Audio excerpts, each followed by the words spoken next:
All right, we got Star Wars Battlefront Classic launch is a disaster. Oh Here no. in today's gaming news, Hey, I've got a Damon. bad feeling about the Star Wars Battlefront Classic Collection, the Star Wars Knights of the Old Republic remake developer Escapes Embracer, and the Helldivers 2 cutting-edge premium war bond has landed. This is your daily fix.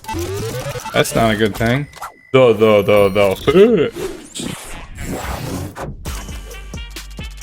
See, I did it on the right part this time.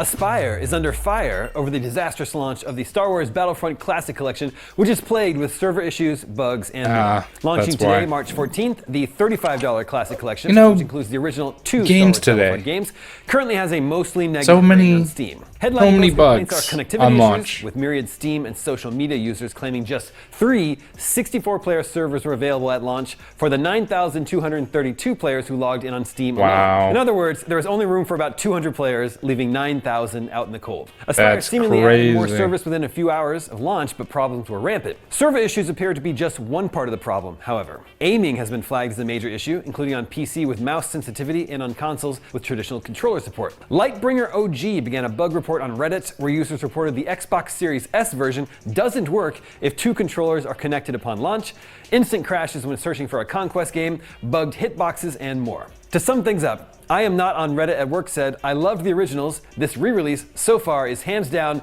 the worst video game I have ever paid money for. Wow. You know, I'm curious, what's the worst video game you've ever spent money on? Let me know in the comments. Mine don't might know. be Jekyll and Hyde on NES. Anyway, I don't Aspire remember is that one. particularly popular with Star Wars fans following a handful of similar situations. It canceled downloadable content for its Nintendo Switch port of Star Wars Knights of the Old Republic 2, and its full remake of KOTOR has also been stuck in development hell for That's years, not true. but is reportedly still alive with the help of Saber Interactive. When Aspire was founded in 1996, I wonder if they had any idea just how ironic the name of their company would end up being.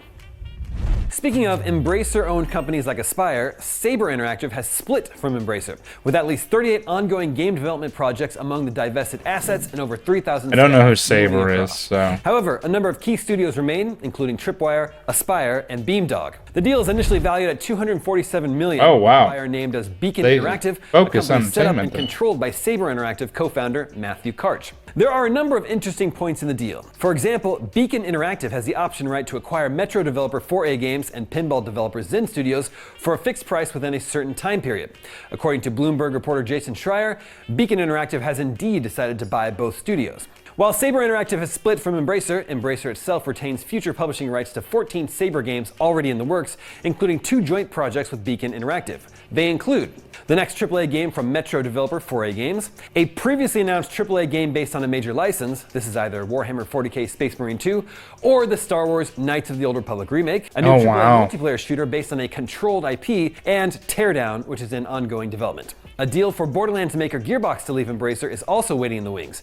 Embracer bought Gearbox in February 2021 as part of an acquisition spree that includes snapping up Tomb Raider developer Crystal Dynamics, among many other studios. Last month, Embracer warned of further layoffs despite letting go of 1,387 staff since its high-profile restructuring began last June. The company also canceled 29 unannounced games last year.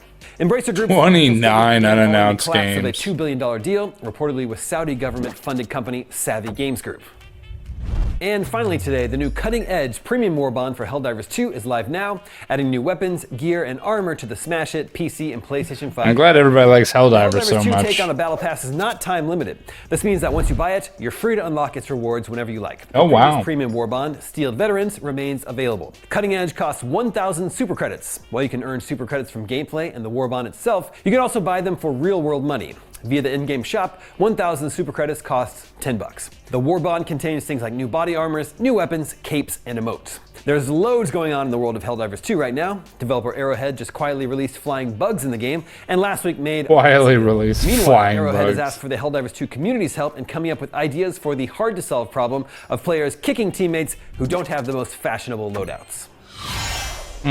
And that's your daily fix for Thursday, March 14th. Now that you're What's caught up, news, Yaksha? What's the launch trailer for Rise of the Ronin?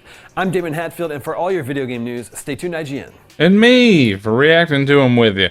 So we learned a lot about the Star Wars, the shutdown, the stopping of a bunch of games from releasing, and Helldivers 2 has new stuff. Probably have to play Helldivers at some point. I know everybody wants to see it. Maybe soon Helldivers coming, who knows.